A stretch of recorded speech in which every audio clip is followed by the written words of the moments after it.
ऐसी नीति आ गई जो लोग कहते आए हैं सिंह जी कि बेचने और खरीदने का ही कोई नया धंधा होने वाला है।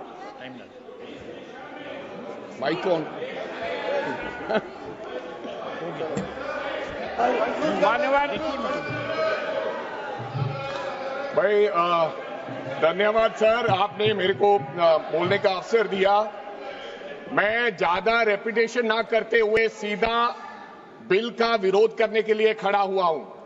मैंने आज देश के गृह मंत्री का अच्छे तरीके से भाषण सुना और उन्होंने बार बार एक ही बार को 2-3 बातों को ज्यादा जोर दिया। एक तो उन्होंने कहा कि विरोधी दल भ्रम फैला रहे हैं, मुसलमानों के बीच डर फैला रहे हैं। ये हमने फैलाया हुआ डर नहीं है। जब देश के मुसलमान को लगा कि देश में बीजेपी में 240 संसदों में एक भी मुसलमान सांसद नहीं है, हमारे लिए जगह नहीं है, तो वो डरने लगा। जब आपने कब्रिस्तान की बात की, आपने शमशान घाट की बात की, तो वो डरने लगा। जब गोधरा हुआ, जब मुजफ्फरनगर हुआ, जब दिल्ली हुआ, जब हरियाणा मेवात में दंगे हुए, तो देश का मुसलमान डरने लगा। और फिर क्या कहा गृह मंत्री साहब ने? आज गृह मंत्री साहब ने कहा कि 2013 का बिल अगर नहीं आता, यूपीए नहीं लेकर आती, तो आज इस बिल की जरूरत नहीं थी। क्यों बिल लाए? क्योंकि आपको पता चल गया कि देश का मुसलमान हमारा साथ नहीं दे रहा। हमने हथकंडे अपना लिए, हमने आरएसएस की नीति अपना ली, हमने डंडा अपना लिया, दंगे हो गए, लेकिन मुसलमान हमारे साथ आने के लिए तैयार नहीं है। फिर आपको पता चला, आपने एक और आंकड़ा दिया, आपने कहा 1913 से 2013 तक केवल 18 लाख मुसलमानों का जमीन था और 2013 से अब तक 21 लाख और हो गया, यानी कि 39 लाख टोटल जमीन हो गया। तो आपको किसी ने समझाया मुसलमान को अगर आपके बस में करना है, ये आरएसएस की नीति नहीं अपनाएगा जितनी देर आप इनकी सांस प्रणाली बंद नहीं करोगे, अगर वक्फ बोर्ड नहीं छीनोगे, अगर जमीनें नहीं छीनोगे, तब तक मुसलमान आपके सामने झुकने वाला नहीं है। जैसा आपने पंजाब में करने की कोशिश की, किसान झुका नहीं, पंजाब के लोग नहीं झुके, सिख नहीं झुके, तो आपने एमएसपी का झगड़ा आज तक डाला हुआ है कि किसान की सांस प्रणाली बंद कर दो तो पंजाब अपने आप झुक जाएगा। आर्थिक जब झुक जाएगा तो हमारी ईन मान लेगा और हमारे साथ आ जाएगा। आदरणीय सर, आपने बार बार कहा, आज गृह मंत्री साहब ने कहा गवर्नमेंट प्रॉपर्टी पर किसी का अधिकार नहीं है, पंचायत की जमीन कोई दान नहीं दे सकता है। मैं आपको इसके पीछे लोचा क्या है, इसके पीछे छुपा हुआ राज क्या है?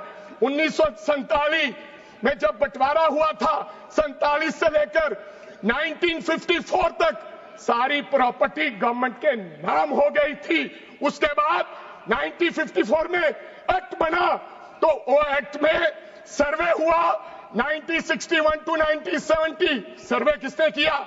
कलेक्टर ने। अगर पंजाब की, हरियाणा की, हिमाचल की बात करूं तो डिविजनल कमिश्नर अंबाला बैठते थे, उन्होंने सर्वे किया, तहसीलदारों ने सर्वे किया, तो वक्फ बोर्ड को ये जमीन देने का काम किया। अब क्या हो गया? जैसे राहुल गांधी कर्नाटक में भाषण देते हैं, गुजरात में मुकदमा दर्ज होता है, सजा हो गई। गवर्नमेंट की प्रॉपर्टी तो 1947 और 1954 में तो सारी प्रॉपर्टीज गवर्नमेंट की थी। अब एक बंदा खड़ा होगा तो वो कहेगा कि यहां पर ये गवर्नमेंट की प्रॉपर्टी है, डिस्प्यूट होगा, तो आप वक्फ बाय यूजर का अधिकार खत्म कर दोगे कि ये तो जमीन गवर्नमेंट की थी, आप उसकी जमीन छीन लोगे। फिर आपने कहा लिमिटेशन एक्ट की बात कर रहे हैं आप, और किसी धार्मिक स्थानों पर तो लिमिटेशन एक्ट लागू नहीं होता, इनके ऊपर क्यों? आप जानबूझकर इनको अपनी लात के नीचे से दबाना चाहते हो, इनकी छाती पर चढ़ना चाहते हो, जानबूझ के मुसलमान को मारना चाहते हो, जानबूझ के इस देश में मिनॉरिटीज को खत्म करना चाहते हो। ये पहला मुसलमान जानबूझ के मारना चाहते हैं मुसलमान को, हो गया, फिर और लोगों पे होगा, और लास्ट आपने कहा प्रैक्टिसिंग मुस्लिम, एक आपने और कंडीशन लगा दी लास्ट कि 5 साल प्रैक्टिस मुस्लिम होना चाहिए, वो दान दे सकता है। मैं सरदार हूं और ऐसी कई उदाहरणें हैं पंजाब के अंदर।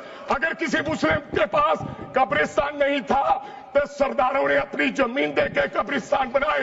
यह कौन सा अधिकार है कि मैं किसी को चीज दान देना चाहता हूं? और इसको कौन बताएगा? रिजू साहब ये बताएंगे कि ये प्रैक्टिसिंग मुस्लिम है या नहीं है? यह सरासर अन्याय है। कल को श्रोमणी गुरुद्वारा प्रबंधक कमेटी 1925 का सिखों का जो एक्ट है, आप उसमें भी संशोधन करेंगे। आपको लगता है पहले मुस्लिम मारेंगे, फिर सिख मारेंगे, फिर क्रिश्चियन मारेंगे? ये आपकी सोच है और मैं बिल का विरोध Only करता words should हूं, be विरोध deleted करता from the हूं। record. These all words should be deleted from the record. Honorable Member Smita Uday Wagzi.